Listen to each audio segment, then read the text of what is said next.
Hello, this is Brad Harvey. Welcome to our Ask the Advisor video series, where we answer your financial questions. Hello, this is Brad Harvey, and with Harvey Investment Management, we'd like to welcome you to our new series. It's about Ask the Advisor.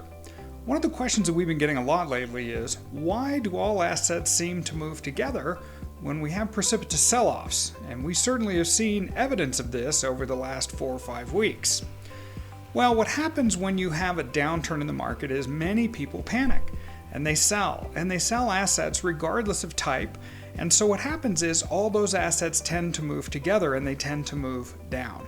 So you could be holding stock, you could be holding commodities, you could be holding corporate bonds, you could be holding real estate that's publicly traded. And all of a sudden you turn around and the market's down 10%, and your investment grade bonds are down 10%, and municipal bond holdings are marked to the market down 10%. The reason for this is people panic and they call their advisor, or if they don't have an advisor, they call their custodian and they say, "Sell me out. I don't care what price I get, just sell." And so what happens is mutual funds typically then have to go out and try to find bids for these assets. And sometimes these assets don't trade every day, all day, like treasury bills and stocks.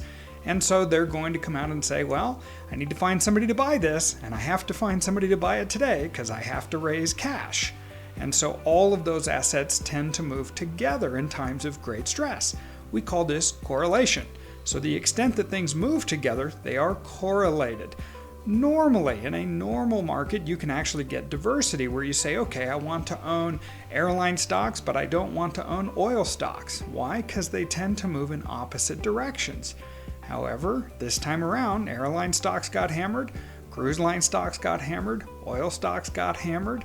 Pretty much every major segment of the market got hit pretty hard. But we also saw segments with preferred stocks and commodities and other investments that were marked down precipitously. Because remember, your statement is going to show a liquidation value if it's available. So those correlations moving together show you where the real risk is. We also call that liquidity risk. If you need to raise cash, how reliable are those values that you're seeing on your statements? And when everybody is selling and nobody's buying, that's a period of extreme fear. When you have extreme fear, then strange things tend to happen. You can even see in some cases where money market funds will be priced below $1. We saw this periodically in 2008. It was very rare. So the federal government stepped up and said, hey, we're going to provide liquidity for these money market funds. They've done that again with the recent bills that they've passed as part of the bailout or the economic stimulus packages, so that now money funds, if somebody said, hey, I need $100 million out of this money fund, and that money fund may not have securities maturing for 2 or 3 days, they can go to the Federal Reserve and borrow that money for 2 or 3 days to make sure that those assets aren't marked down below $1. That's a backstop. But remember, when these correlations all move together, it doesn't mean you need to jump in and say, all right, I'm out. I don't want to have any exposure whatsoever in the investment markets. It's not a good idea. You don't want to let panic drive your decision making. Remember, we've talked about it before. Try to keep emotion out of it. So this is Brad Harvey with Harvey Investment Management and Ask the Advisor.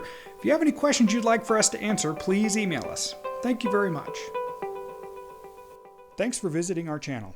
We hope you found the information valuable. If you want to see more videos about investing, please click to subscribe. If you have any questions you'd like for us to answer, send us an email at him@riagroups.com. We would love your feedback.